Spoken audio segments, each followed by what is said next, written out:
awajije kede. Awajije mabo. No mi do awajije kede o. Mi na yin gbe awajije mabo. Do akrono so edo. Do Yahweh Mohamed. Do Jean 6 Yahweh Mohamed. Jean 16 verset 22.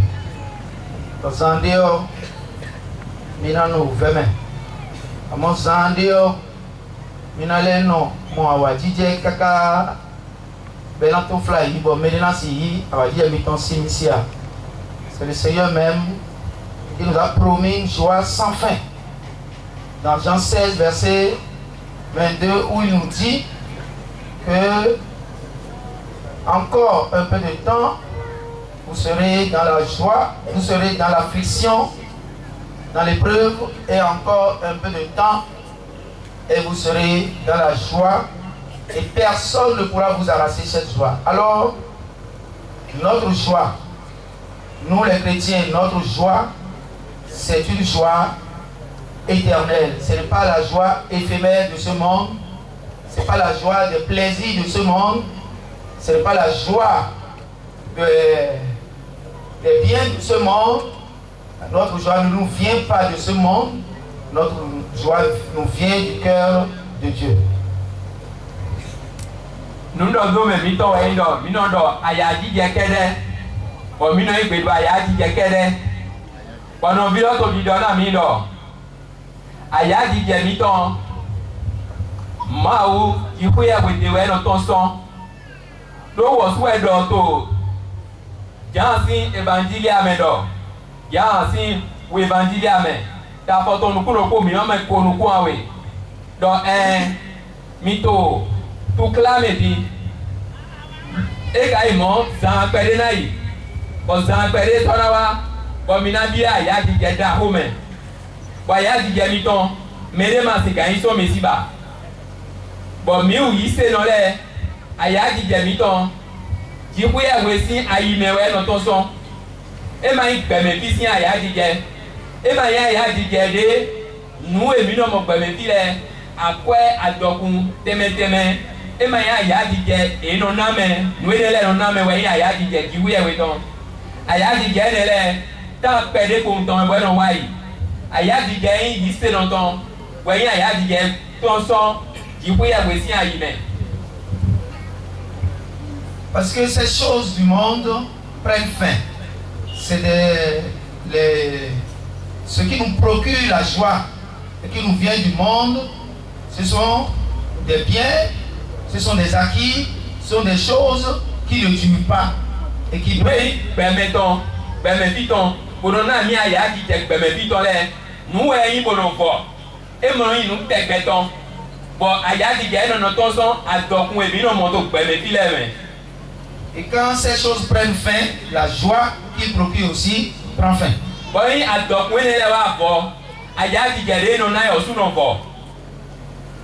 Alors, si je vous annonce, si je vous proclame, si je vous souhaite et si je vous donne la bénédiction par cet ensemble de mots, rien que la joie, vous me répondez toujours la joie. Quand je dis toujours la joie, vous me répondez rien que la joie. Quand je dis ayadi jakere, ayadi mavo, miado ayadi mavo. Mi do de hoto me ki wai ayadi jakere lo. Boy emi do ayadi jakere, bo mi o su yi pe ayadi jakere, de hoto ma uton, bono kondo gbeza mi to me. Bon, mi na ba yi se. Eyo. Ayadi jakere. Ayadi jekere. Ayadi mabo. Ayadi mabo. Ayadi jekere. Ayadi mabo. Ayadi jekere. Et là maintenant, je voudrais que tu salues la personne qui est à côté de toi, parce que celui qui est à côté de toi, c'est le Seigneur qui a permis qu'il soit à côté de toi ce soir. Bon, je dis ani do ndo me to apatwe. Lo ji po e we to lo ri no apatwe to pejaye. Peut-être que quand tu seras au ciel, sa maison sera juste à côté de ta maison au ciel.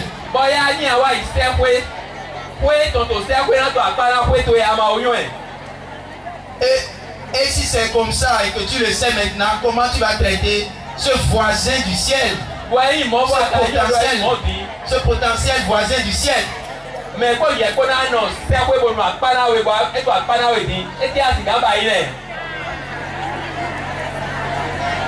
Est-ce que tu vas lui fermer le visage?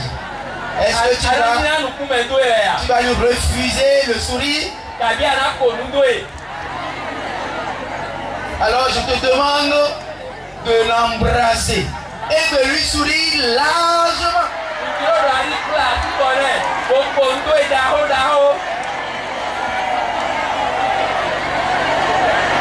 Largement,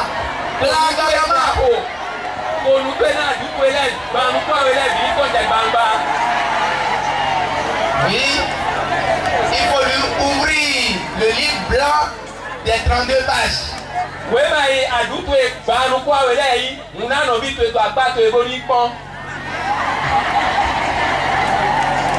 Parce que la grâce de Dieu lui fera voir un coin du paradis.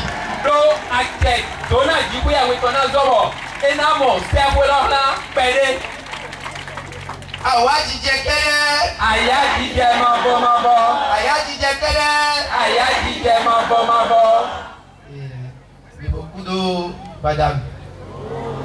Je vous souhaite une bonne soirée pour le Seigneur Jésus-Christ de Nazareth. Je vous souhaite de passer ce moment comme un rendez-vous avec le ciel dans le Seigneur Jésus-Christ de Nazareth.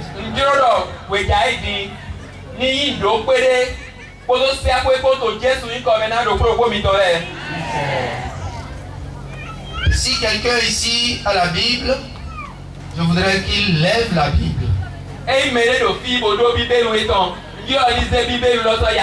Si quelqu'un n'a pas la Bible, qu'il lève ses mains. Et que nous puissions proclamer cette parole. Que nous puissions bénir cette parole.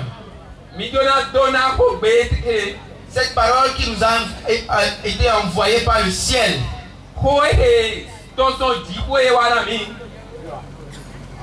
Ceci est la parole de Dieu.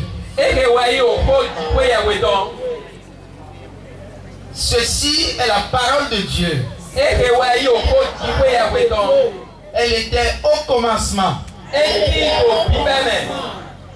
Elle était tournée vers Dieu. Elle était Dieu.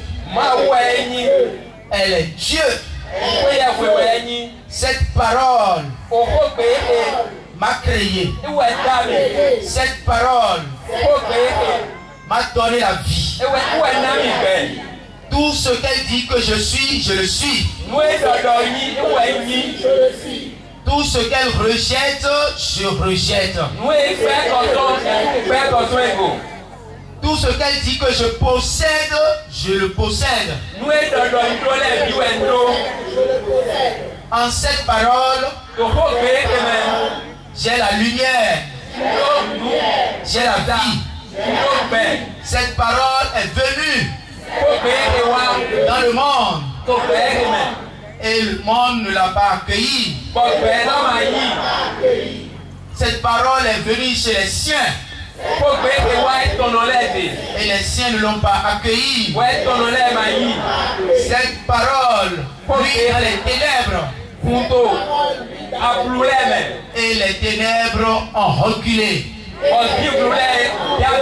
Les ténèbres ne l'ont pas supporté. Les ténèbres n'ont pas pu tenir devant elle. Cette parole est ma vie. Cette parole me recrée. Cette parole me régénère.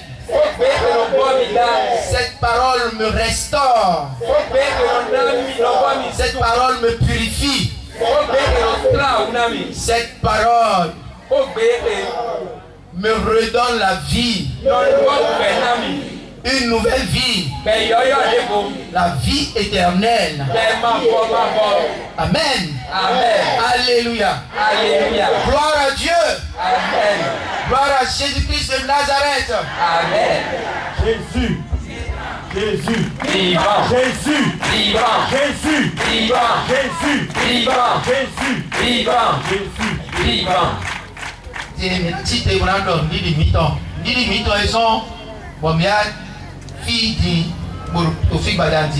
Nous allons proclamer notre foi. Cette foi qui nous a permis d'être ici ce soir. La foi en Dieu. La foi en l'Église catholique. La foi en Jésus-Christ de Nazareth.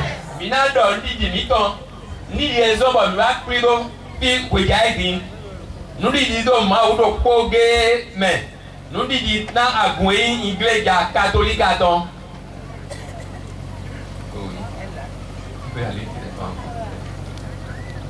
Non, Midor, Minafodo, nous mettons do français. Minadoro, Minafodo, Yobo Bémen, et non, Vilodor, Miosu Minabodo. Je crois en un seul Dieu. Je crois en un seul Dieu, le Père Tout-Puissant, le Père Tout-Puissant, Créateur du ciel et de la terre. Créateur du ciel et de la terre. Je crois en un seul Dieu, en un seul Dieu, le Père Tout-Puissant, le Père Tout-Puissant, Créateur du ciel et de la terre, Créateur du ciel et de la terre, de l'univers visible et invisible, de l'univers visible et invisible. Je crois en un seul Seigneur Jésus-Christ. Je crois en un seul Seigneur Jésus-Christ, le Fils unique du Père, le Fils unique du Père. Il est né du Père avant tous les siècles. Il est né du Père avant tous les siècles. Il est Dieu. Il est Dieu. Né de Dieu. Né de Dieu. Lumière. Lumière. Né de la lumière. Né de la lumière. Vrai Dieu. Vrai Dieu. Né du vrai Dieu. Né du vrai Dieu. Engendré. Engendré. Non pas créé. Non pas créé. De même nature que le Père. De même nature que le Père. Et par lui. Et par lui. Tout a été fait. Tout a été fait. Pour nous les hommes et pour notre salut. Pour nous les hommes et pour notre salut. Il descendit du ciel. Il descendit du ciel. Par l'Esprit Saint. Par l'Esprit Saint. Il a pris chair de la Vierge Marie. Il a pris chair de la Vierge Marie. Et s'est fait homme. Et s'est fait homme. Crucifié pour nous sous Ponce Pilate. Crucifié pour nous sous Ponce Pilate. Il souffrit sa passion. Il souffrit sa passion. Et fut mis au tombeau. Et fut mis au tombeau. Il ressuscita. Il ressuscita le troisième jour. Le troisième jour. Conformément aux Écritures. Conformément aux Écritures. Et il monta au ciel. Et il monta au ciel. Il est assis à la droite du Père. Il est assis à la droite du Père. Il reviendra dans la gloire. Il reviendra dans la gloire. Pour juger les vivants et les morts. Pour juger les vivants et les morts. Et son règne n'aura pas de fin. Et son règne n'aura pas de fin. Je crois en l'Esprit Saint. Je crois en l'Esprit Saint. Qui est Seigneur. Qui est Seigneur. Et qui donne la vie. Et qui donne la vie. Il procède du Père et du Fils. Il procède du Père et du Fils. Avec le Père et le Fils. Avec le Père et le Fils. Il reçoit même adoration et même gloire. Il reçoit même adoration et même gloire. Il a parlé par les prophètes. Il a parlé par les prophètes. Je crois en l'Église. Je crois en l'Église. Une. Sainte. Catholique. Et apostolique. Je reconnais un seul baptême. Je reconnais un seul baptême. Pour le pardon des péchés. Pour le pardon des péchés. J'attends la résurrection des morts. J'attends la résurrection des morts. Et la vie du monde à venir. Et la vie du monde à venir. Amen. Amen. Je voudrais que vous applaudissez votre foi. Jésus. Jésus. Jésus. Jésus. Jésus. Jésus. Jésus. Vivant. Jésus. Vivant. Jésus. Vivant. Jésus. Vivant. Omiantian akona na Maria. Nadino Maria. Quand nous asseoir non pas sur les chaises, mais sur les genoux de ma chérie Marie.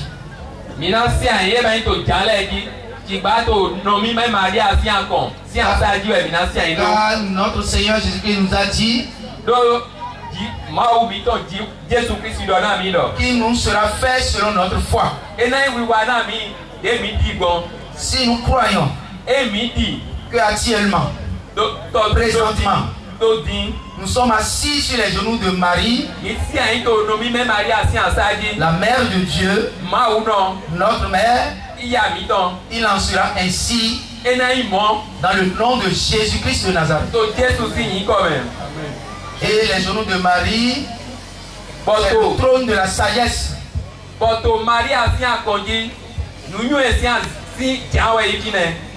C'est là où Jésus-Christ de Nazareth est assis. C'est justement le trône où le prince de la paix est assis.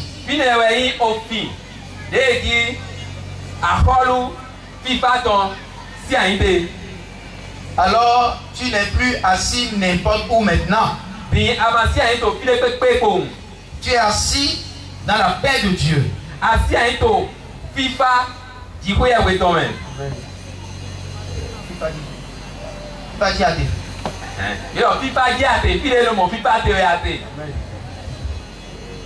Voilà.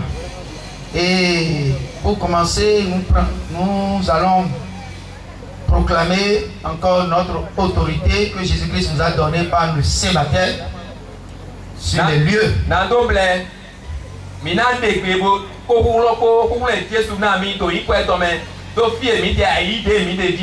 Alors je prends autorité dans mon Saint-Baptême, dans le nom puissant et suprême de Jésus-Christ de Nazareth, sur le territoire géographique et spirituel où nous nous trouvons, sur tout esprit visible et invisible. Et je proclame la puissance de Jésus-Christ de Nazareth sur chacun de nous, sur le territoire géographique et spirituel. Et j'ordonne à tout esprit adverse d'aller se mettre à genoux sous la croix de Jésus-Christ de Nazareth, où ils seront piétinés par les adorateurs de la Sainte Croix.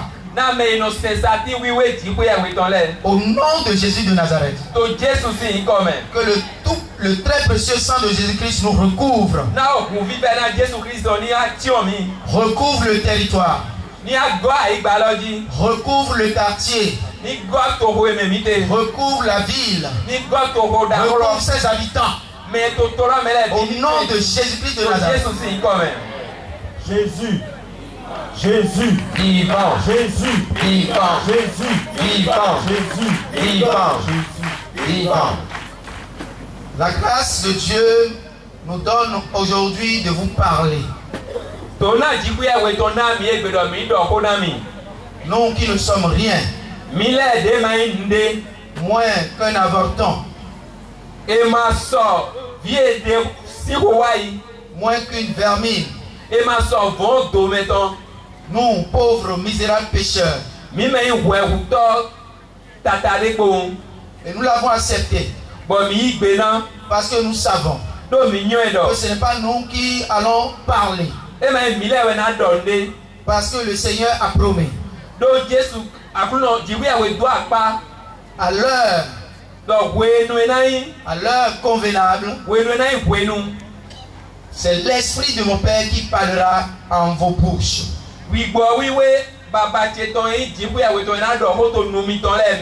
Et c'est dans cette foi que nous laissons le Saint-Esprit proclamer ici. Nous voulons laisser le Saint-Esprit vous proclamer ici les paroles qui donnent la vie,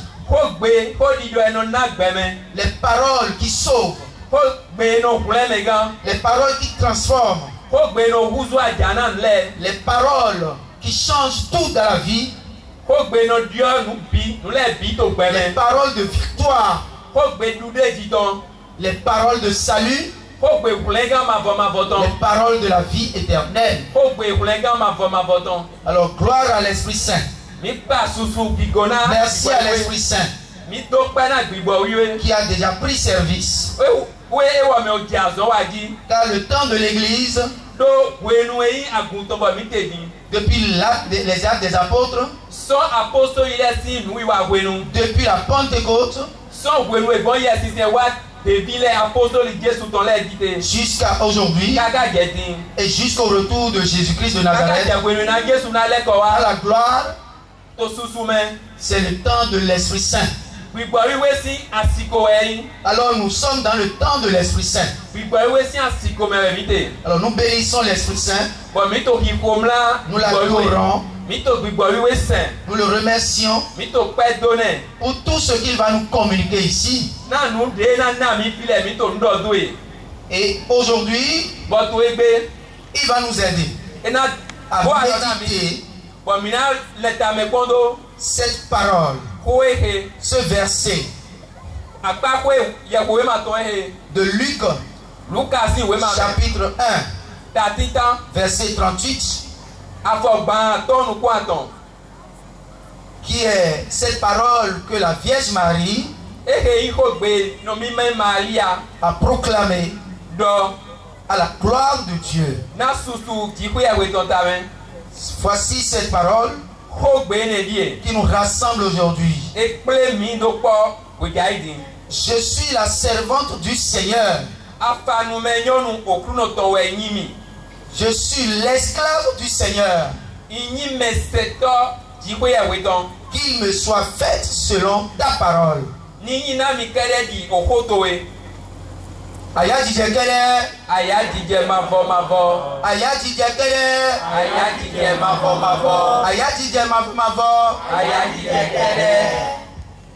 Alors, je reçois de diviser cette parole en deux. Uyina do ma ko gbe ne do aweji.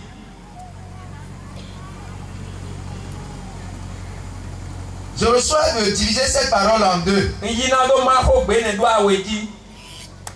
Parce que cette parole Do ko gbe ne. est comme un programme de vie Do tito beto le we ho ne yi. que la Vierge Bono mi me Maria. a souhaité, je veux dire, a désiré E giro vivre de la part de Dieu. naza to bon ji ko ya we dali. Et dans la première partie, To agba ko tita o ho ne ton. nous allons recevoir Mina yi toute l'impactation nu e ko gbe lo na wa. que le Seigneur, Bon ji ko ya we ji. dans sa bonté, Bon nyona i to bla me. voudrait nous accorder. Juro na mi. Et cette première partie, c'est « Je suis la servante du Seigneur ». Agba ko tita ko ne to we yi. Unyi afanu me ji ko ya we ton. On pourrait dire que c'est la première partie du plan de vie ou du programme de vie que la Vierge a désiré vivre. Mi do na do mi na do tito gbe no mi me Maria juro na zanton. Agba ko tita ton ni e. Et nous pouvons dire que la deuxième partie de son plan de vie, c'est qu'il me soit fait selon ta parole. Bon agba ko ya we to gbe Maria juro zanton we do ni yin na mi gbon de ko do gbon bla me. Et je voudrais partager avec nous Bon juro na ma ha mi que ce programme de vie do tito gbe ton ene devrait être do na yin le programme de vie de chaque croyant, gbe sinza yi se no do ko ton. le programme de vie de chaque chrétien. Gbe sinza yi se no do ko ton me di no na Jesu do ko ton. Parce que le Seigneur Do ji ko ya we a besoin des serviteurs do uto me se toton. Le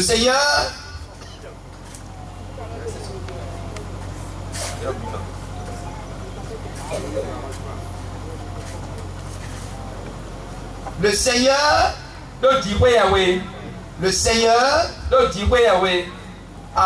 a besoin de vrais serviteurs. Parce que c'est son honneur qu'il y ait réparation, du péché de cette créature perfide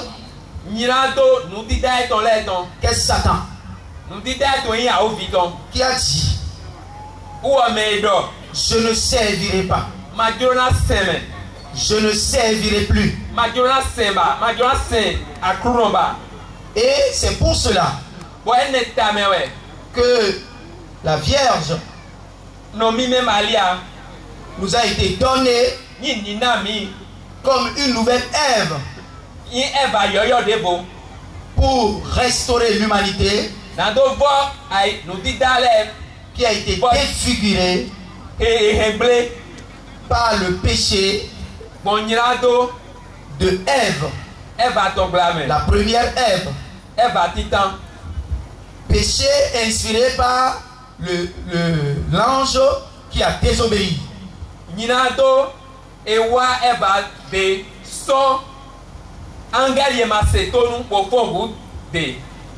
Alors, pour cela, nous qui avons décidé volontairement, sans pression,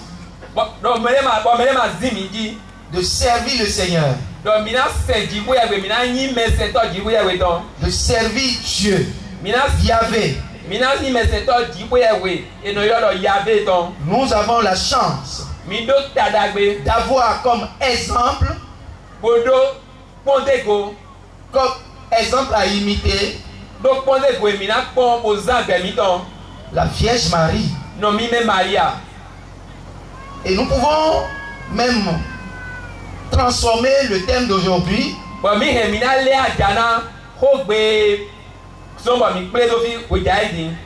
en comment ou quels sont les moyens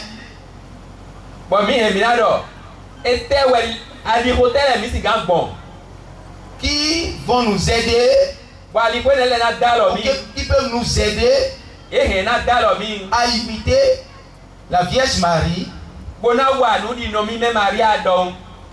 Nous pouvons intituler le thème d'aujourd'hui imitation de Marie.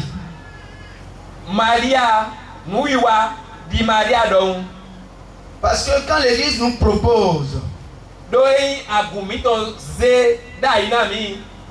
de saintes personnes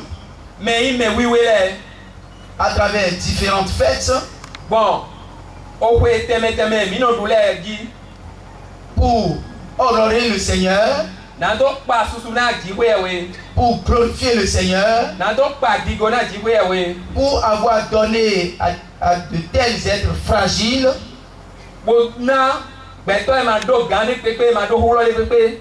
de lui donner gloire. Ce n'est pas pour allumer des bougies seulement. Les célébrations en honneur de Marie n'étaient pas seulement pour allumer des bougies, pour allumer de l'encens, mais c'est pour imiter la personne proposée.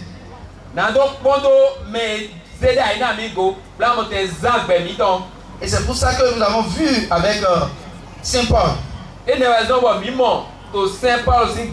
dans 1 Corinthiens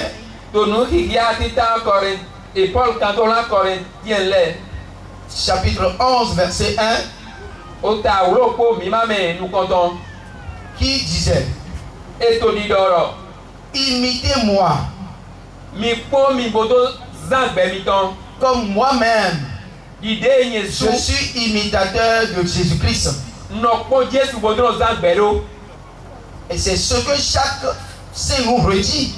Bon nous mais il me oui les no bodo na mi ni to we ton le we nu. À leur fête, To we ton le we nu. à la célébration To we ton le dudu. qui honore Et non pas digo. leur vie sur cette terre. Gbe ton de za e no de kru na gbe de À za chaque fête de Saint, to kwe dudu mais oui de ton gbe. nous devons pouvoir entendre le Saint nous dire, Mi dona se. Bon mais oui na to dido na mi do. imitez-moi, Bon de za gbe do. comme moi-même j'ai imité Jésus-Christ. Za gbe de za. Ide Yesu za gbe di Jesu do do. Alors aujourd'hui, Et il monte au din. avec le thème qui nous est proposé, Kote ki mina do hodo. nous allons voir Mina mo. avec l'Esprit Saint Bon gbigbo iwe si nu iwa gbe ame. en quoi Do e teme we. nous pouvons imiter la Vierge Marie Mi dona za gbe de Maria za nkoton. dans ce programme de vie, To gbe ziza si tito me ne gbe dans ame. ce plan de vie Bon gbe ziza si tito e ne gbe ame. qu'elle a désiré Bon de ejiro fortement podo kuronko vivre. ozan Aya dit qu'elle est. aya dije mavo. Alors, nous allons aborder donc la première partie du plan de vie de Marie. Mina do hodo akpakwe titan eyin beziza Maria tongo. Je suis la servante du Seigneur. Afanume okulo ton weyin. Moi, ici maintenant, Nyede to fidi. je voudrais me demander, Ndona kambia comment yeyo. suis-je le serviteur du Seigneur? Na yin meseto jiko ya wetongo. Chacun de nous doit demander Me do ko mi ton le. comment il est le serviteur du Seigneur. Na yin ma u seto gbon. Parce que le Seigneur que nous adorons, Do jiko ya we mi to sisen. Dieu que nous adorons, Jiko ya we mi to sisen. veut des serviteurs parfaits. To meseto aditi edin. À l'image de la Vierge Marie Di Maria nkoton. et à l'image de beaucoup de saints que l'Église nous propose. Di ye me wiwe teme de agomito no dupe ton bolo seto de pajire na mi. C'est pour ça que je voudrais nous inviter pour ceux qui ont la Bible, Ou e zon bon jura yo mi me he bibeli le do. avec ceux qui vont nous aider à lire, Me na dalo mi bo mi na kiale. que nous allions dans Exode. Do mi na yi Exode si we ma me. Exode chapitre 21, Exode ta ko nukuno ko versets 5 à 6. mi ma me ato ije chiro ko todo. Exode 21, chapitre 5.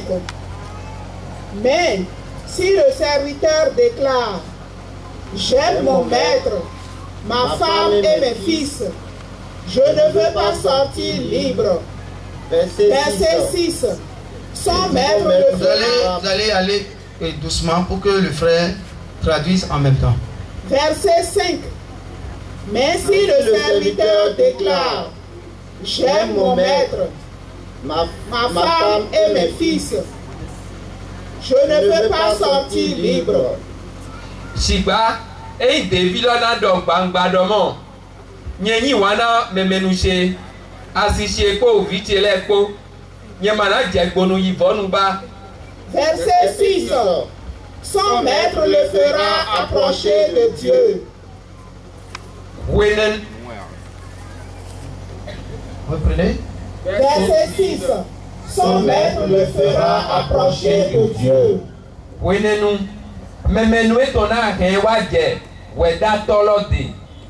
Il le fera approcher de la porte ou du montant. Bona so wa he waje ohon lokan gabi je ohon lodo ti kan. Et son maître lui percera l'oreille au poinçon.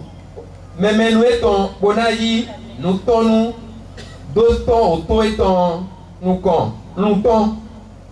Il le servira à jamais. Ewo bona so sen kakadoi. Alors, frères et sœurs, en Israël, chez les Hébreux, au temps de Moïse, il y avait deux sortes de serviteurs. Non visunu To Israël ici ku kamen to Moïse ici wenu. Mais c'est toi alors pas weweti. Il y avait le serviteur ou l'esclave qui, une fois acheté, doit servir son maître pendant 7 ans. Mais c'est toi de ti. Mais c'est toi qui t'en ouais, mais c'est toi de ho. Bon gaïton. Et donna c'est na ko tian we. Et après 7 ans, il est libre. Bon ko tian we godo. Et na je jiro koko men. Il est libre de partir. Et na je jiro koko men bo he na go ibo ikwe tombe. Et si son maître lui a donné une femme, Et gaïton ka na asi. et qu'avec cette femme, l'esclave a fait des enfants ou le serviteur a fait des enfants, Bon, mais c'est toi les ka TV kodo nyonu ele ko. la femme et les enfants continuent d'être propriété du maître. Nyonu ele kodo viene le ko. Nani onu galoton. Maintenant, si c'est l'esclave même qui s'est trouvé une femme, Et kaido, mais c'est toi aussi mon nyonu. après les 7 ans de service et d'esclavage, Et ko tiawe et c'est gaïton na wai. il s'en va avec sa femme et ses enfants. Vena yi jiro koko men. Pour assier ton kodo vie ton lebo. Maintenant, il y a une deuxième possibilité Akpa ko awe to mais c'est toi ton destin. qui est permise à ceux qui ont aimé leur maître au-delà des limites, si je peux parler ainsi. Mais c'est toi awe to wai mais ne yi wana gaïton les dirego. Et lui, il lui est permis de dire à son maître, moi je veux rester, je t'aime assez et j'aime mes enfants, ma femme, et je voudrais continuer à être ton esclave. Mais c'est toi les na dona gaïton do. Et mi yi wana. Bo mi ko vie mi ton kwa assier mi ton lego. Mina no kanu monnaie, mina kanu monnaie kaka soyi. Alors, il lui est permis. Il est permis à cet esclave Mais c'est toi les edo akye. de rester Bo hena no gaïton et de de. servir le maître, Bona se gaïton. mais en acceptant Et kana yi gbebo. porter un signe à l'oreille. Yena don tunego. Il doit accepter qu'on lui perce l'oreille Et na yi gbebo na tontone. comme signe d'appartenance Bon ene we do kiado. Eyi galoton ngbo. jusqu'à vie, Na tegbeton. jusqu'à la mort. Kaka iku wenu eton. Une fidélité jusqu'à la mort. Gbegini no kaka iku. Alors, je voudrais dire que le serviteur ou la servante que le Seigneur veut, Bonjour dona mido. Mais c'est toi de dikuyewe to didi mais c'est toi sunu kabi mais c'est toi nyonu we dikuyewe to didi. ce n'est pas la première catégorie E ma mais c'est toi titan. qui n'a aucun motif, E ma do nu pondo nu gode. qui ne s'est donné aucun motif, E ma naide nu hedo nu gode. qui lui est assez important E ko kweto nu kweto men. pour rester, Na do no pour kwa. rester fidèle Na do no kwa. jusqu'à la mort. Na do no kwa kaka iku podo gain ton ko. Dieu n'a pas besoin de tels serviteurs. Dikuyewe ma do uto mais c'est toi mon koto le ton. Il a besoin de serviteurs qui l'aiment E ti edo uto mais c'est toi na yi wane le ton. au point de lui vouer toute leur vie Bonaze beton pete dane. jusqu'à la mort Kaka so iku. et même au-delà de la mort. Kaka je kugodo. Sans fluctuation, Ma yadusi kabi ma yami owe. sans, sans déviation, Ma zeali. sans aucune désobéissance. Ma fogu. Et c'est de ça qu'il s'agit aujourd'hui. Nou e kodona mi yete gbenien. La Vierge Marie No mi me Maria. a désiré E droe. devant l'ange To. Gabriel Mwen sagun angeli Gabriel nukon.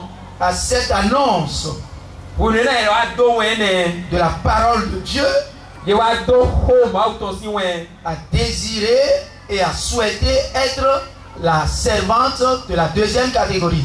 Et wa joe do minani mais c'est toi à pas quoi à wetole to mais c'est toi à wetole. Et le signe Bon, clair mouton équivalent à l'oreille percée, et y totiton na mais c'est toi et mi à wetolo. c'est sa vie consacrée. Ouais, ton C'est sa virginité consacrée. Sunu manyo eton ezeda. Parce qu'en Israël, D'autres Israël ici to men. il était permis Et do enak beme. à des jeunes filles Na diovi de consacrer leur virginité, yelize nyonu yin eton da même dans le mariage, to asudi dame. pour faire partie des groupes Na donu awa kondo po de jeunes filles vierges diovi leton. qui se vouent au service des affaires du temple. Bononze de tonan oui wai temple meton agou meton. Et la Vierge faisait partie de ce groupe-là. Bonomi mi Maria bito a mais tiando voine leme. Il y avait des hommes, Sunu le sorti. des hommes et des femmes Nyonu le tin. qui étaient de ce groupe-là. Botito. Ben mon kodome. Et ils se consacrent comme une servante, Yenose de dadi meseto comme un esclave di afanoumen au Seigneur na akruno. pour manifester l'attente Na do dekle nou kundido de la venue du Messie. pour les gants toton. Alors, la Vierge a choisi attendre le Messie. Boyi mobo Maria zegbeta le te comme pour les gâteaux. Et pour cela, Boyi ne blame. elle devait consacrer sa virginité, Et le lancer nyonu yeto zeda. ce qui remplace l'œuvre du poinçon. Nous et totein totito tomen. Et c'est ainsi Bon moe que nous aussi, mi osule nous avons un signe de notre consécration. mi do un ei zizeda mi ton. C'est le baptême que nous avons reçu. Ouais, moi aussi Emile. C'est le signe de notre don total à Dieu. Ouais, un ton. Ben mi ton pété misé dana. Et au jour du baptême, Bon, ouais, nous évitons. Moi aussi les. le prêtre nous a demandé Yeah, ouais non. de professer notre totale donation à Dieu. Donc mi do. Mi dese da pété na di ouais. De professer notre foi totale. Donc mi do. Yise mi ton. Big bébé. De professer de professer notre foi et notre adhésion Donc mi do. Yise mi ton. Poto pays mi ton. à la foi catholique, Na nidi ei agun catholique don. la foi au Dieu Père, Ndidi na maou. Di ouais yi oto. Créateur tout-puissant, Mais d'accord et d'orange. la foi à Jésus-Christ, son Fils unique, Yise na vie tondoko et Jésus Christ. la foi à l'Esprit Saint, Ndi yise na gbigbo wiwe. l'amour du Père et du Fils, Wanyi gbigbo wiwe ni ma wanyi maou oto ko maou ofi topo. alors tous baptisés que nous sommes ici, Mi me to file bibo le maou si le. nous avons aussi notre signe Mindo mutu miton. indélébile Bwe ma sigan susu gbere. marqué à notre front Bwe sado nu kona mi bwe tinto nu komiton. par l'onction Do amesisa. que nous avons reçu à notre baptême. De sana mi do maou si le miton wenu. Nous sommes donc des serviteurs et des servantes Meseto sunu po meseto nyonu de la deuxième catégorie. akpakwe aweto ton we nini. Nous sommes donc des serviteurs qui devraient être à l'image de la Vierge Marie. Mi dona meseto enandi nomime Maria il faut. Mais tel n'est pas toujours le cas. Bon mi po mi na mo do ma imo kwebinu wele Parce bi. que nous ne sommes pas toujours fidèles. Do mi ma no peji kakai. Parce que la servante qui était la Vierge Marie Do meseto Maria yi quand elle disait je suis la servante du Seigneur, ce n'est pas la servante ou le serviteur tel que nous le sommes aujourd'hui. Une servante suppose marcher dans la fidélité. C'est pour ça que dans Apocalypse chapitre 2 verset 10, où le Seigneur a annoncé un chant que les serviteurs ou les fidèles vont connaître des épreuves qui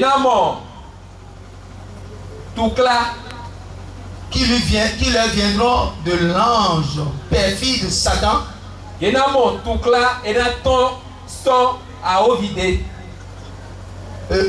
Recommandation leur a été faite de rester fidèle jusqu'à la mort. J'aimerais qu'on lise cela.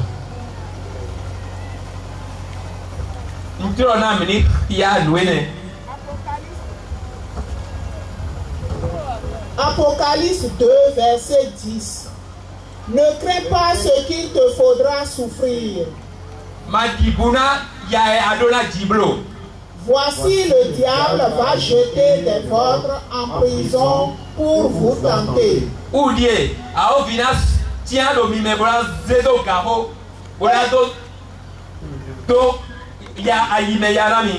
Et vous aurez 10 jours d'épreuve.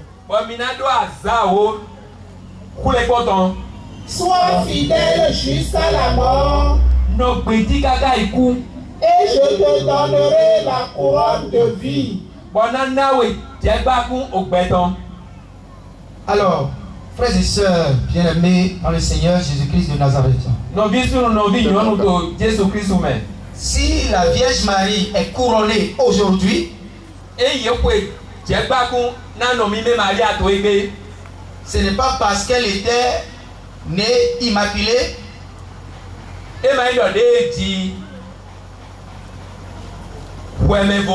ce n'est pas parce qu'elle est immaculée conception. Elle a connu des épreuves. Et nous connaissons depuis qu'elle est tombée enceinte de Dieu.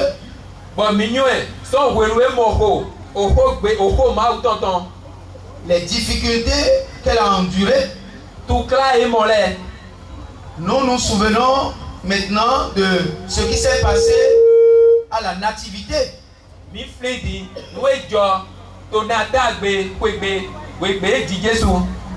n'y avait pas de place pour elle à l'hôtellerie des hommes.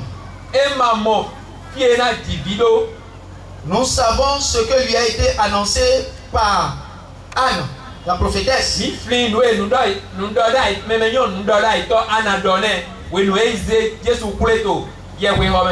Une épée te transpercera l'âme.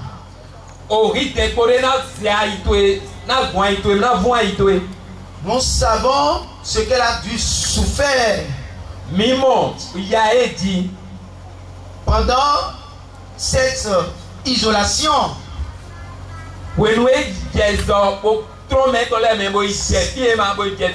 Cette séparation de son unique, son fils qui s'est perdu et qu'elle a dû chercher pendant 3 jours. Nous savons ce qu'elle a dû endurer, ce qu'elle a ressenti quand le fils lui a donné la réponse que nous savons tous. Ne croyez-vous pas que je suis appelé aux affaires de mon Père? Et nous savons ce qu'elle a enduré pendant qu'elle assistait Elle assistait non loin de son fils à tous les attaques.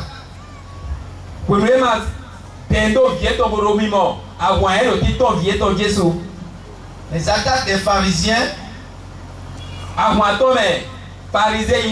des sadducéens, les complots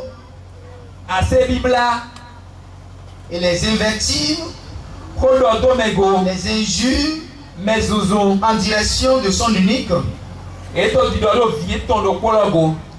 a supporté tout cela dans la patience, en méditant tout dans son cœur. Elle a fait l'épreuve. Elle a supporté l'épreuve jusqu'à la mort. Nous savons ce qu'elle a enduré pendant la passion de son fils. Son cœur a été vraiment transpercé par une glaive. Frères et sœurs, nous savons ce qu'elle a enduré. Puisque tout ce que Jésus a enduré dans son corps, pendant sa passion, la Vierge Marie l'endurait dans son cœur. D'où nous vient la dévotion au cœur douloureux de Marie.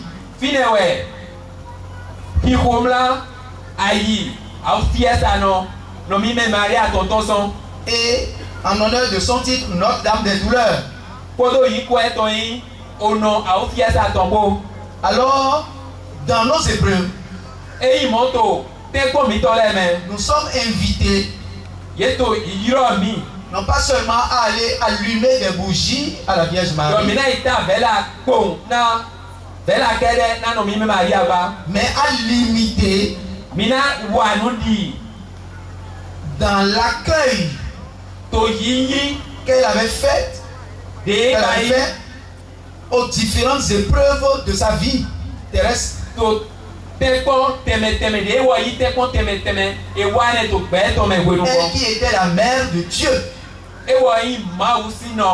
Mais ce n'est pas toujours le cas chez nous. Nous courons et nous allumons des bougies à la Vierge Marie dans nos différentes épreuves. Quand nous n'avons pas gain de cause,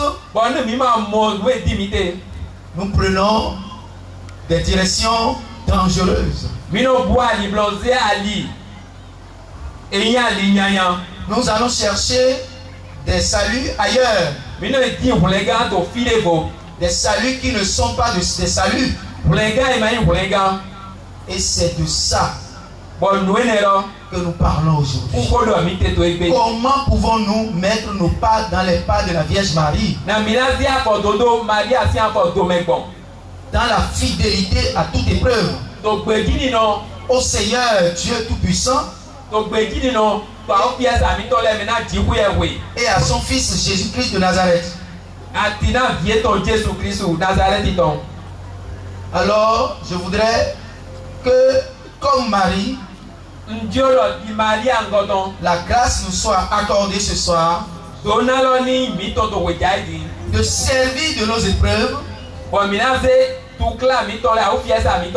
pour manifester à Dieu notre amour de serviteur, notre amour de servante, totalement donné à Dieu. Parce que lui le premier nous a aimés. Jean 3 verset 16 nous dit que Dieu a tant aimé le monde qu'il lui a donné son Fils unique, afin que quiconque croit en lui ne périsse point, mais ait la vie éternelle. Alors Dieu le premier C'est donné à nous. Il n'y a pas de raison qu'à notre tour, comme Marie, ne nous donnions pas. Donc, Marie, à l'Annonciation, s'est donné une deuxième fois.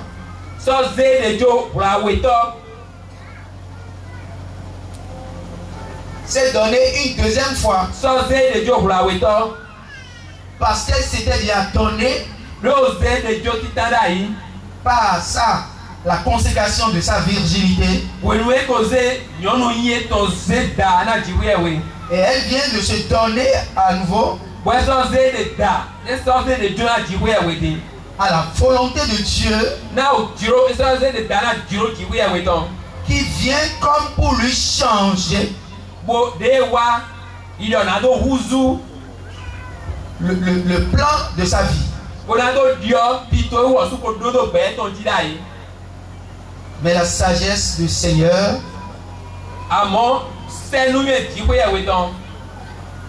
est la vraie sagesse. Parce que sa virginité lui a été protégée et conservée.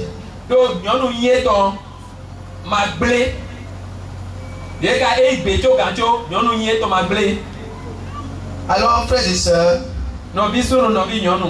je voudrais que nous puissions savoir aujourd'hui que les difficultés de notre vie, ou les complications des difficultés de notre vie,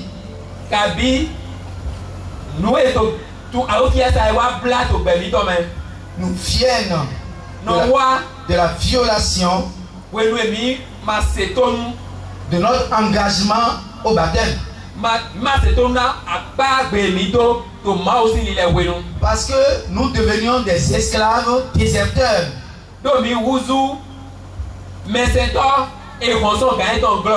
Nous devenions des serviteurs et des servantes déserteurs et désertrices.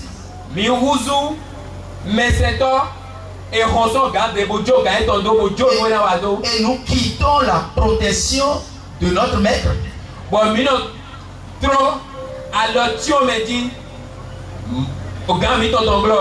Nous quittons sa puissance protectrice.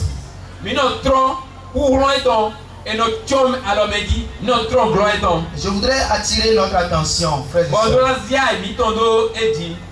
Je voudrais attirer notre attention parce que notre Dieu est un Dieu jaloux.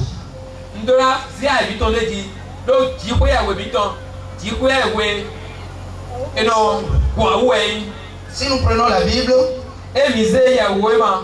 nous avons au moins 13 passages qui nous annoncent Dieu comme un Dieu jaloux.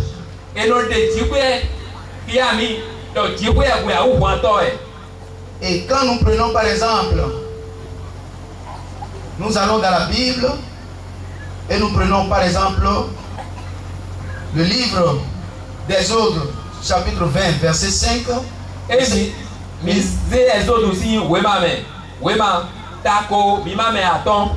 Le Seigneur nous dit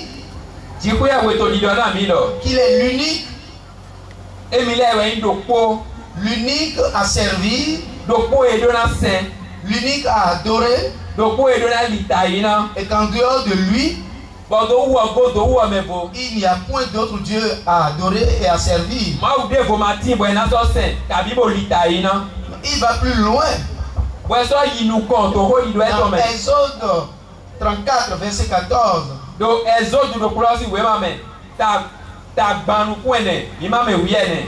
En se donnant le nom de jaloux, je voudrais que nous lisions cela.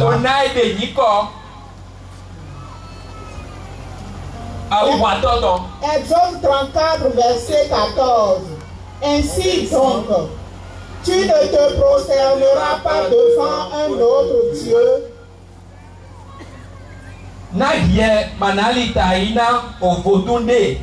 Car le nom du Seigneur est jaloux.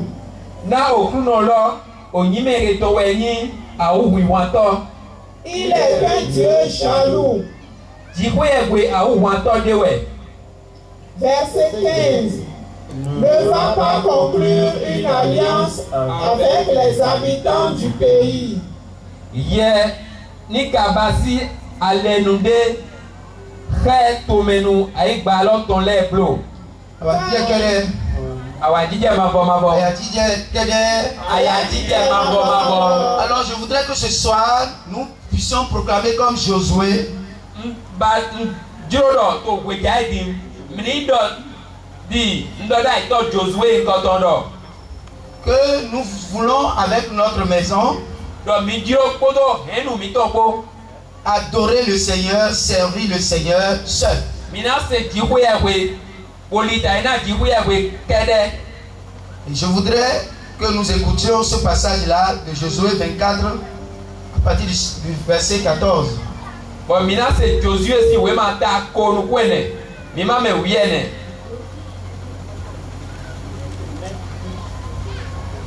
Josué chapitre 24, verset 14. Maintenant donc, Craignez le Seigneur et servez-le avec intégrité et fidélité. Bi mi dibusi dziƒoyawe bo sɛn to gbedzi ni nɔ ko nu dzrɔdzrɔ ko wiwa ko me. écartez les dieux qu'ont servi vos pères de l'autre côté du fleuve Et en Égypte, Mi do godo Mawu to foe etɔgbo mi tɔ lɛ sɛn to Egypte to me mi do godo Mawu ene lɛ. Non, ce n'est pas, non, ce n'est pas les dieux d'Égypte qui font la guerre à notre foi. C'est les dieux de notre famille, c'est les dieux de nos traditions. E ma yi Egypte si Mawu Egypte si godo lɛ wɛnɔ fɔ ta kplɔ fɔ àwọn afa yi se mi tɔ ba ti ba godo eto hɛnu mi tɔ mɛ lɛ nuyiwa mɔedo mi tɔ bo lɛ to eto hɛnu mi tɔ lɛ wɛnɔ fɔ gudo yi se mi tɔ dzi. Alors nous devons nous détourner totalement à partir de ce soir. Bɔsɔn gbedza ye he mi to na ze gbeta bo na do godo nume se yi hɛnu mi tɔ tɔ lɛ. Totalement de ces dieux de famille, de ces idoles. Mawu to fo yi hɛnu mi tɔ lɛ ko nume se to hɛnu mi tɔ lɛ mɛ ko. De nos origines. Tí èmi tán sán lɛ. Pour nous tourner résolument vers l'unique et véritable et seul Dieu. Bɔn mina kpanta Mawu eyi Mawu nugbo boyi Mawu do kpo. Parce que la vie éternelle, nous dit Jésus dans Matthieu, dans Jean chapitre 17 verset 3. Do bɔn ma bɔ de Jesu dɔ na mi to we ma zian tɔmɛ ta kɔtɔnu kɔ awe mi ma mɛ atɔn. Il dit la vie éternelle, Père, c'est de connaître toi, le seul et l'unique véritable Dieu. Yɔrɔ gbɛma bɔ lɔ wɛ ŋdɔ yeni nyɔ yɛ Mawu dziƒo yɛ we eyi do kpo ge. Et connaître celui que tu as envoyé, Jésus-Christ. Bosɔ nyɔ Jesu Kristu mɛ asɛ do. C'est pour cela que ce soir, nous avons reçu déjà cette grâce. Parce que beaucoup parmi nous, après avoir entendu ce chemin de foi de Marie, nous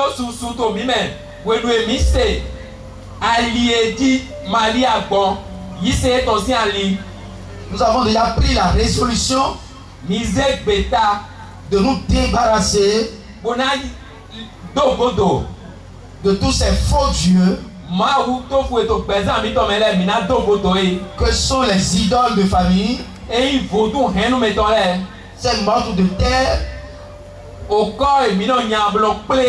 ces bouts de bois,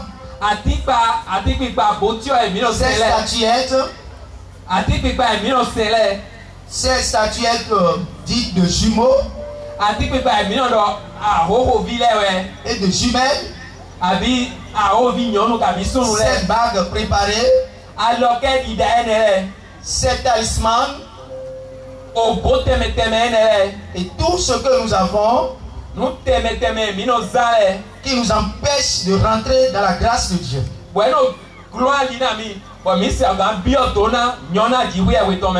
dans la dernière partie qui ne va pas durer, bon akpakwe awetɔ emana di game. C'est la deuxième partie du plan de Marie. Nuwa yi akpakwe awetɔ to gbɛsi ti to mɛ Maria tɔn gba. Elle a confié à Dieu Gbɛtɔn eze dana eze jona dziwe ewe. pour en recevoir la grâce d'en vivre. Bonado mo atse bonado mo dona bo mo te zan gbɛnɛ. Qu'il me soit fait selon ta parole. Ni wiwanami ide kolo dɔgbɔn. Là est le sommet de la vie chrétienne. Fine wayi ota yi se no si gbɛsi zatɔn. La parole de Dieu. Ko gbe dziwe ewe tɔn. Parce que c'est cette parole qui nous a créés. Do ko gbe ne we dami. Et la parole qui nous a créés, Bo ko gbe dami. c'est elle qui nous refait. Uwe lo so ko gbe nami. Si jamais nous nous blessons Eyi mi wa kó akpa mi délẹ̀ go mi wa bọ́ akpa mi délẹ̀ go. dans nos infidélités, To gbe jí ne ma nù mí tó gbà je mẹ́. dis à cause de nos infidélités, Bon ayọ̀dìdè mi tó lẹ̀ gbà mẹ́. quand Dieu a créé l'univers, Wèlúwè ma ò dá gbẹ lọ. à chaque fois, To wèdè pépé nuwé tó nu mọ́ kọ́tọ̀ wa. il parle au néant. Eno dọ̀ hó na nuwé ma tì. Que la lune soit, Dọ̀ o sun ní tì. et nous avons vu, la lune fut. Bọ̀ mi mọ̀ bọ̀dọ̀ o sun wà nùgbó. Que le soleil soit, Wẹ́ dọ̀ wè ní tì. le soleil fut. Bọ̀ wè tì nùgbó. Mais quand il s'est agi de l'homme, Bọ̀ wèlúwè náà dá gbẹ̀tọ̀ èmi. Dieu ne s'est pas adressé à l'homme, au néant. Mawu ma dọ̀ kó sọ́ ma nẹ́kla ma tì. C'est pour la seule fois To wèlé nu kẹ́dẹ́. où Dieu s'est adressé à lui-même. Mawu dọ̀ hó na wọ̀ súdé. Nous lisons cette parole dans Genèse chapitre 1 verset 26 à 27. Mi yé mi náà yá àlùwé ne tó gbẹ̀dídá wé ma mẹ́. Tàtí tá mi má mẹ́ kó àtọ́nu kúrò kótọ́. Alors que pour créer l'univers, Wèlúwè náà dá ìhó gbẹ lọ. il a proclamé E dọ̀ hó e dègbè. sa parole à l'univers, E dègbè. au néant, E dègbè náà ma tì. et tout a été créé. Bọ̀ nù lẹ̀ bí dídá. Dieu dit, faisons l'homme à notre image. E kàwá dọ̀ mi dá gbẹ̀tọ́ apàdírẹ̀ mi tán dọ̀. Il s'est adressé la parole, E dọ̀ hó láyé de. et la Bible nous dit Bọ̀ bíbélì tó dídọ̀ náà mi dọ̀. qu'il créa l'homme à son image. E dá màwù e dá gbẹ̀tọ́ e wọ̀ súdọ̀. Parce que quand il dit, Tó ní e dọ̀ il fait. e nọ báyìí. Quand sa parole dit, Eyi hó e tán dọ̀. sa main le fait. Alo e tán nọ wà nù e C'est hó pour ça lọ́dọ̀. que ici ce soir, Wúwẹ̀ tó bọ̀ fi ìwé jà ẹ́. Dieu te refait déjà. Ìkú ẹ̀wé tó gbẹ̀tù ìbọn di Il ọ̀. te recrée déjà. Ètò gbẹ̀tù ìbọn jọ. Parce que tu es la fine fleur de la création. Lónìí dídá egbòho wo inú dé àkótó gbẹ̀dú ẹ̀dá lẹ́mẹ̀wé ayé. Tu es la perfection de la création. Nù ẹ̀ máa dá lónìí dídá ẹ̀tọ́ lẹ́mẹ̀. Nù ẹ̀ dá kó nù ẹ̀ tó ẹ̀ máa dó jìrẹ́ kó wú ẹ̀ ayé. C'est pour cela que quand le péché t'a éloigné, Wú ẹ̀ zọ́ bọ̀ dé. Wẹ̀ wá dé ìwé tó zọ. Wẹ̀ wá dán ìwé tó zọ náà jìwé ẹ̀wé. c'est le sang d'un Dieu, Máa wú dò kó jìwé ẹ̀wé ló kó sì hùn. de l'unique Dieu, Máa wú fi dò kó ge. le sang du Fils Jésus-Christ, Dieu, Máa wú Jésù Kristu. Èyí fi máa wú tó sì hùn. qui t'a racheté. Wú ẹ̀ bá kọ̀wé. Frères et sœurs, Nọ̀bí sínú nọ̀bí yan la. la parole est puissance. Kó gbé lọ dó kúrọ́. La parole de Dieu est puissance. Kó gbé tí kú ẹ̀wé tán kúrọ́ wẹ̀yìn. Mais où est-ce que nous avons mis la parole aujourd'hui Fítẹ̀ mi zé kó gbé lọ tó tó egbe. dans notre vie? Tó gbẹ sísà mi tọ̀ mẹ́. Cette parole Kó gbé nẹ. qui a été E la kó gbé nẹ. puissance Kó gbé nẹ yín kúrọ́. qui a réalisé, qui a accompli le mystère de l'incarnation, Kó gbé nẹ zọ́. Wò wà nù díàwó. Tìtì Jésù Kristu tọ̀tọ̀. cette parole que Hébreu chapitre 11 verset 6, Hébreu chapitre 1, Kó gbé nẹ he. Wé ma yẹ Hébreu nu lẹ́tàn. déclare qu'elle porte l'univers. Hébreux chapitre 2, verset 10. Hébreux chapitre 2, verset 10, qu'elle porte l'univers. Hébreux tawe mi ma me awo to di do edo. Oho ma uton we no he gbelo dote. Oho ma uton e to gbelo he dote. Hébreux nous dit, l'auteur des lettres aux Hébreux nous dit que Dieu a envoyé des prophètes. Mais quand we ma Hébreux nous lettre di do la mi do. Ese do jiko ya we. Do jiko ya we se do la ito le do. Et quand les temps sont accomplis, il a envoyé son propre fils. Sa parole. Sa parole pour nous guérir. Sa parole pour nous sauver. Sa parole pour nous sauver. C'est pour cela. C'est pour cela que la parole de Dieu nous dit dans le psaume 107,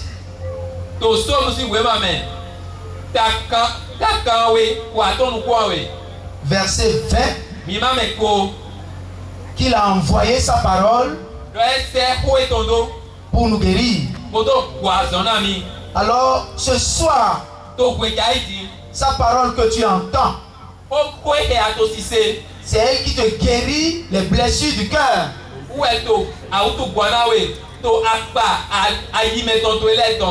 C'est elle qui te guérit les blessures de la vie. Cette parole qui est de Dieu,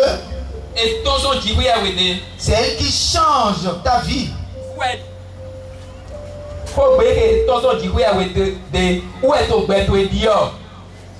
Et c'est pour cela que Dieu nous recommande de croire en cette parole.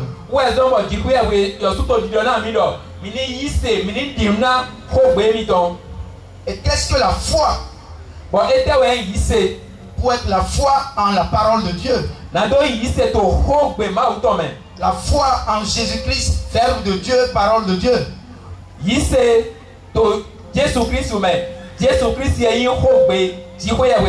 Parce que c'est en son nom que nous croyons et que nous obtenons tout du Père. Puisqu'il a dit en mon nom, en mon nom. Jean 16. À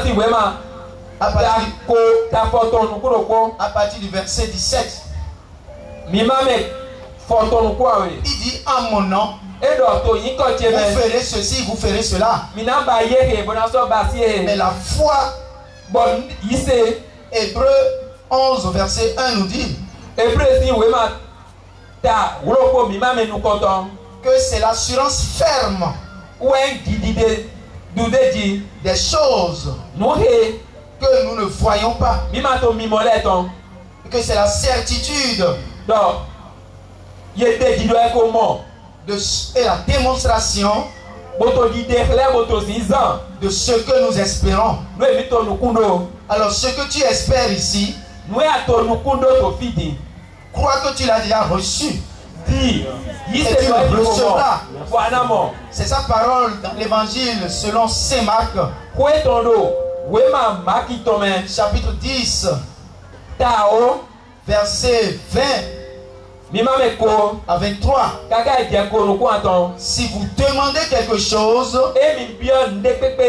croyez que vous l'avez déjà reçu et vous le recevrez. Tout ce pourquoi tu es ici, la paix, le salut, le salut éternel et la paix. Parce que sans la paix, tu ne peux pas adorer Dieu en esprit et en vérité. Tel que Jésus nous l'a demandé. Dans Jean 4, verset 24.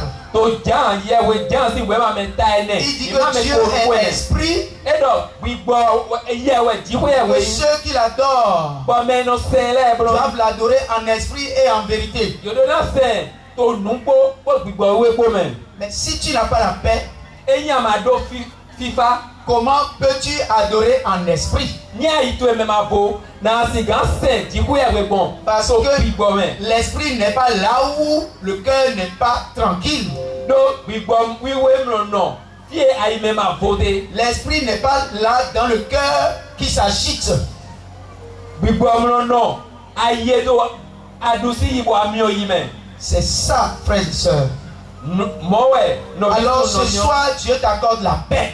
we dai di ibu ya we na we fifa La paix pour l'adorer fifa bo na mo te do sen en esprit et en vérité. to numbo ko to gbigbo po me Il t'accorde le salut éternel e na we vlega ma bo en t'arrachant we no to di de we par la so puissance de ta parole, de sa parole, ku lo ko to to me de l'enfer. so a zosi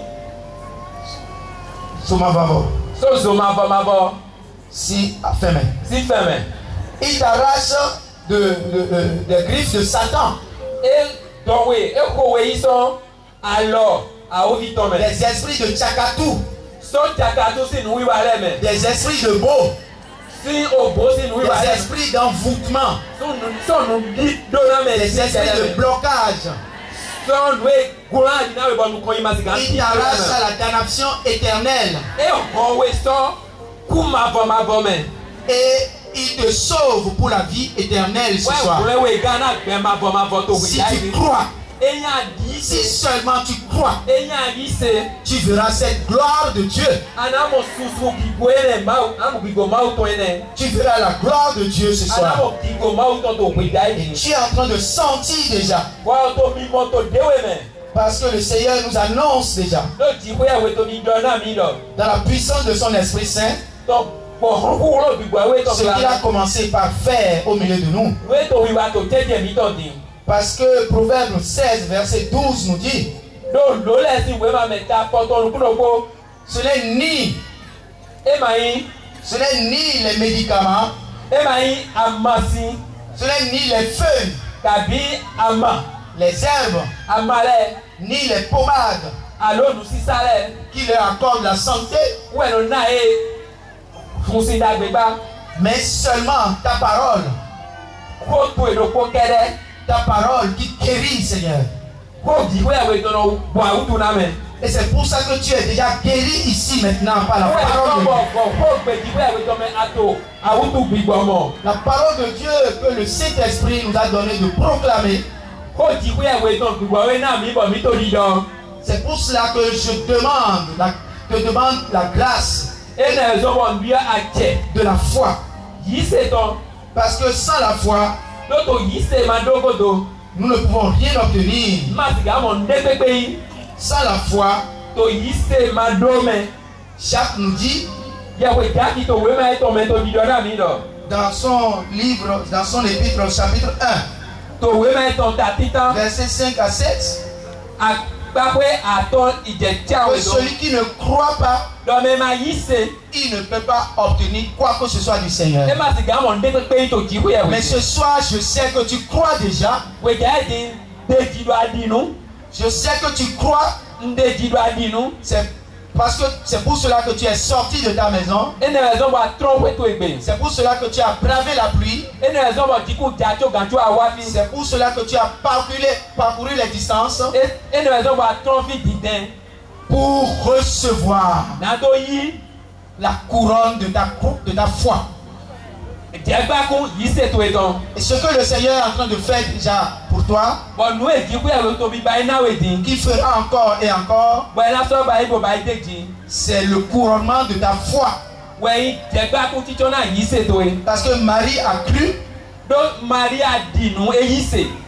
A cru à ce que lui a été dit de la part du Seigneur. Noué, maukolo et donné, mauko et donné, et dina. Et elle a dit qu'il me soit fait selon ta parole. Ouais, ni mon ami dit koto et Alors je voudrais qu'ensemble, Dieu doit quoi même. avec Marie, Nous proclamons cette parole puissante qui nous fait entrer dans la nouvelle création. Parce qu'elle a fait entrer dans la nouvelle création. Elle est passée de la jeune fille vierge à la mère de Dieu Tout-Puissant. Jésus nous l'a soufflé. Dans Luc 12, il nous a soufflé que ceux qui sont sa mère, frères et sœurs, c'est ceux qui écoutent la parole de Dieu et qui la mettent en pratique. C'est pour ça que ce soir, quand tu as reçu la parole et que tu as commencé par méditer la parole, commencer par examiner ta vie par rapport à la parole, tu es passé de l'ancienne créature véritablement par les grâces de ton baptême, le signe de ton esclavage, le signe indélébile de ton esclavage, pour aller à la nouvelle création. Et tu es la mère de Jésus-Christ de Nazareth. Amen. Alléluia. Amen. Tu es la mère de Jésus de Nazareth. Et mais notre grâce est de porter Jésus comme une mère jusque dans la vie éternelle.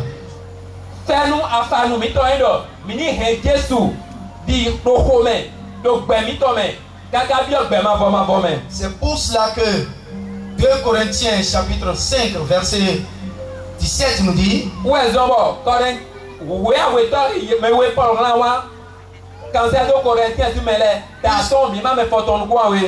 puisque le Christ est en nous, nous sommes devenus une nouvelle créature, une nouvelle création. Les choses anciennes sont passées et voici les nouvelles pour toi ce soir. Ce soir, c'est des nouvelles choses pour toi. Ta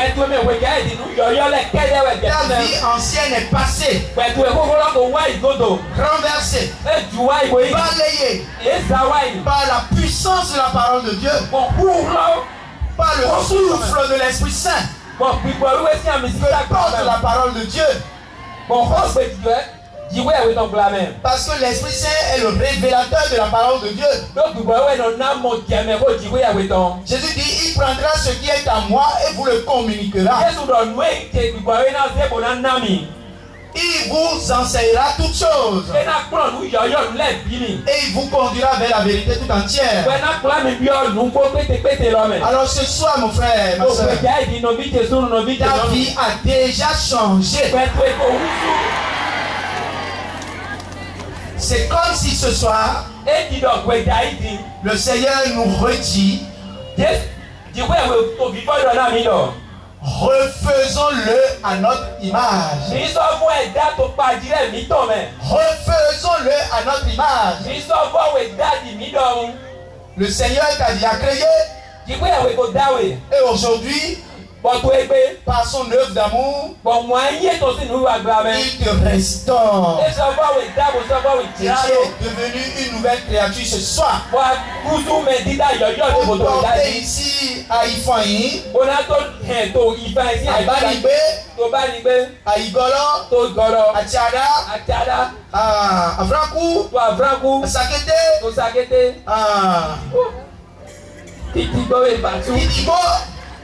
et partout pour porter le flambeau de la victoire de Jésus-Christ. Pour être contre les ténèbres, lumière du monde, contre les amertumes de la vie, le sel de la terre, le goût de Dieu. Dis à celui qui est à côté de toi, ta vie a changé ce soir. Ce n'est pas un homme qui l'a fait. Dis-lui que ce n'est pas un homme qui l'a fait. Ce n'est pas des herbes qui l'ont fait. Ce n'est pas des pommades qui l'ont fait. Mais c'est la parole de Dieu. Avec toute sa puissance. C'est lui qui change tout dans ta vie maintenant. Il renouvelle tout dans ta vie maintenant. Qui te remet debout. Parce que la gloire de Dieu, nous dit Saint Irénée, c'est l'homme debout. C'est l'homme vivant. C'est l'homme heureux. Alors, sois heureux ce soir avec la Vierge Marie. Non.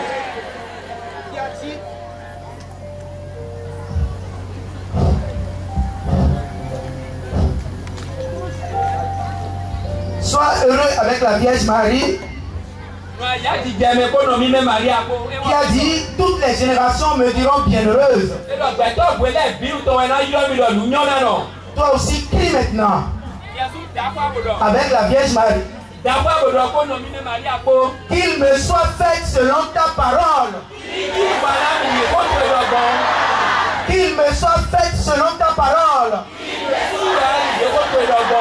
Qu'il me soit fait selon la puissance de ta parole. Que la vérité de ta parole me libère. Car Jésus a dit, vous connaîtrez la vérité et la vérité vous affranchira. Et j'ai connu la vérité ce soir. Dis à celui qui a connu toi, mon frère, j'ai connu la vérité ce soir. Et je suis affranchi. Je suis libéré. La parole ce soir m'a refait comme la Vierge Marie. Et toutes les générations me diront bienheureuse. À la suite de la Vierge Marie, à la suite de Saint François d'Assise, à la suite de Saint Pierre et Saint Paul, à la suite de tous les saints qui nous ont devancés, tous les saints qui nous ont devancés dans la maison du Père. Amen. Alléluia. Alléluia. Amen. Applaudissons l'Immaculée Marie ici, notre modèle. Notre modèle. En Jésus-Christ. Semeur. Foi. Vérité vive. C'est notre modèle. Aujourd'hui, nous sommes transformés parce que engagés à suivre Marie dans ses pas. Oui ou non? Oui.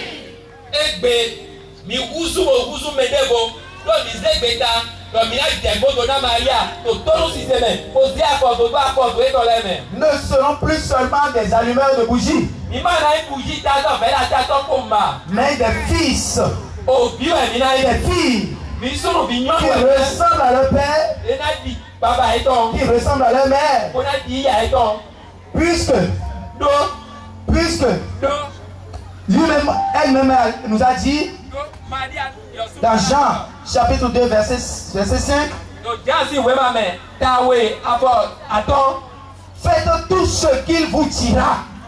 Mi ba inwe do na mi le bi. Faites tout ce qu'il vous dira.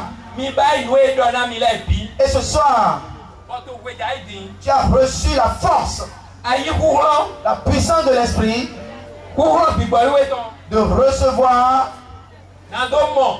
Nando yi.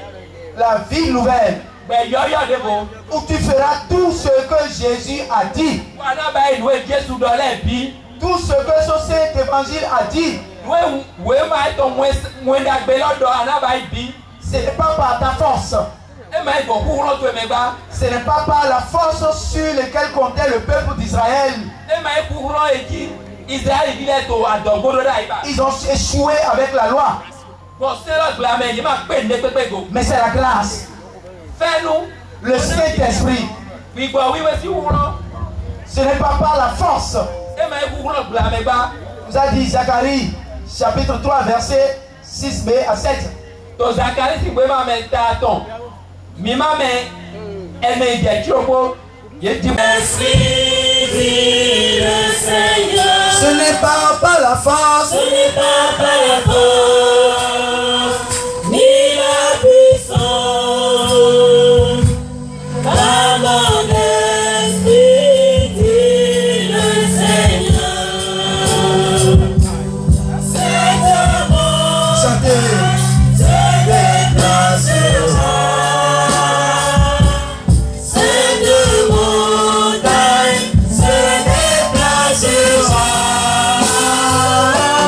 C'est de montagne se déplacera. Par mon esprit dit le Seigneur. Ce n'est pas par la force, Ce n'est pas par la ce n'est pas par la force, force, ni la puissance. la puissance. Par mon esprit dit le Seigneur. Ce n'est pas par la force, Ce n'est pas par la force, la puissance. ni la puissance. Par mon esprit dit le Seigneur. Akuna to nu kege si to mi teti. Eko to nu kege si lo mi teti. Jésus, Mi roi penu akuna. Jésus, Jésus, Jésus, Jésus, Jésus, Jésus, Jésus, Esprit Saint, Esprit Saint, yes, Saint, yes, Saint. Akuna to nu e ko bla do beza. Me ke kito me Yesu po we bla nu e bla ye. Me le ti me bla do lo koti kan. Me le ti me bla do seme. No se on bi ba to mo e ti lo Jésus Christ na lo kan. We bla lo bo bla yo po vude. Yo po vude la tire sa bo bla bo lo po bo la so jewe. Mais non mama to na tu e to huni lo to pe yo. Wọ́n fọ ètò òun ní ọ èrò mọ̀ wọ́n à ẹ̀pẹ́ àfihàn wá fi ẹgbẹ́ àkúnná ó yí ìfihàn sí àti ọ̀sá mọ́ wọ́n dá wọn. Jésus, Jésus, Tóbọ̀ mìíràn lẹ́ àgbẹ̀kandé wọn láyé lọ́nà bí kíwé dé òfin bólú èyí wọ̀n èyí mìíràn lẹ́mẹ̀ kíwé dé ìrìnàdó mi.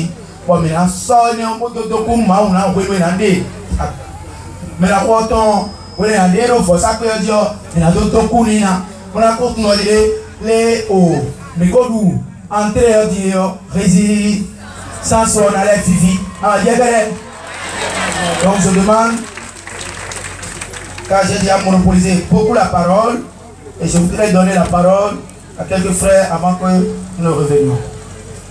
Venez vite, frères et sœurs. Venez vite, qui avaient reçu quelques paroles pour les frères, les paroles de foi, les paroles fortes, les paroles de compassion, les paroles de miséricorde et de lumière.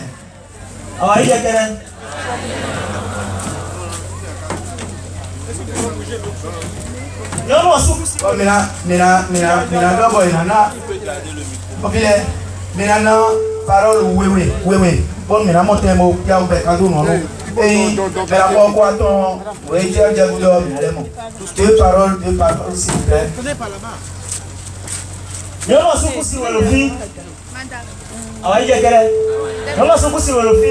Bon, pour nous assurer ton poids, et nous même on t'a et on va faire comment tout quand il est.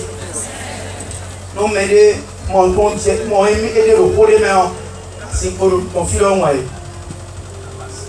Il n'a pas si connu, il n'a pas confié, mais là, c'est pour nous, à quoi on entend fort, et non, mais allez bien, à quoi on donne les cons, à titre au point, il est dit, à dire que.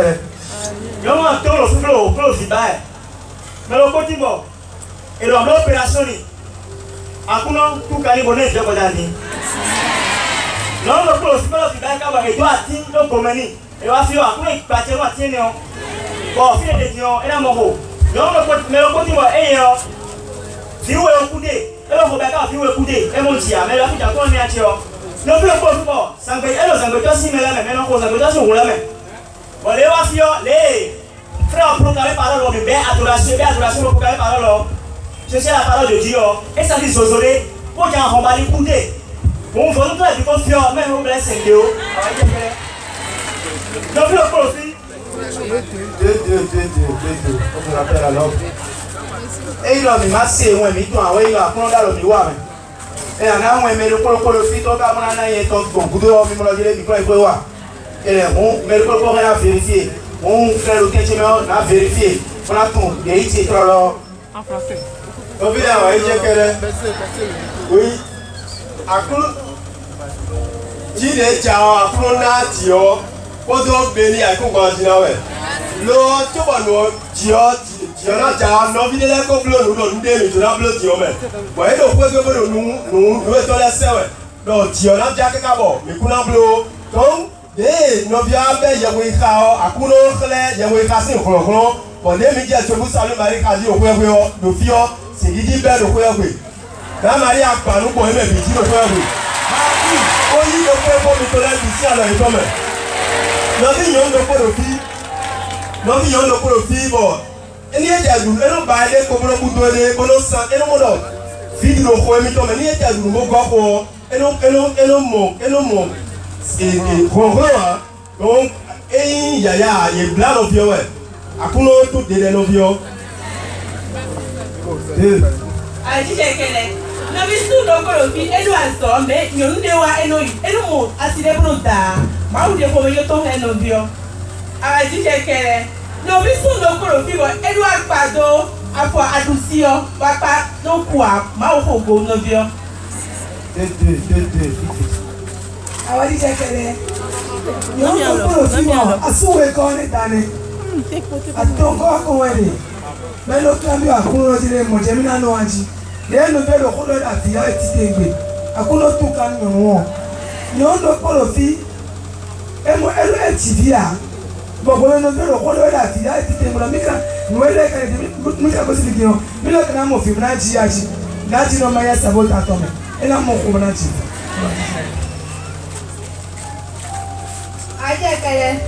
Il y a une sœur ici, quand elle dort dans la vie, il y a un mouton qui la pourchasse. Si elle va se reconnaître, elle a porté bombe à fleurie rouge.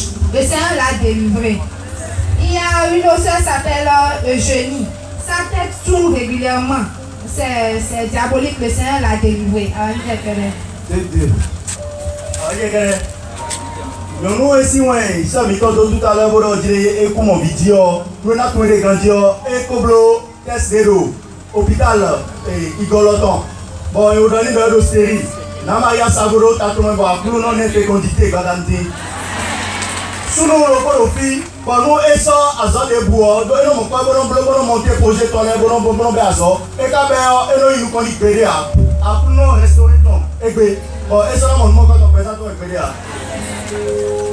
Awa isha kere no vile nu na gozo gbedio ide no vi olopon fodun asere ro kodo ele fodun de empêcher wo diodoro dija ele o ko iton fodun yewe fodun achina fodun aselo kono ase penjo kodo ewe so wo diodoro dija be na me mi wa fi ton gbele lo akuro ka won ka wi me no bisu gegero fi bo eto ba bi dada lo bo to ati bo eja ati mu ye be do tila akuro won kan tila ko ati ne bipo o se de jon Jesu be na se Jesu lo jo koko be ene o bien ça première partie né donc nous vient pas de la première partie né c'est avec ça qu'on va faire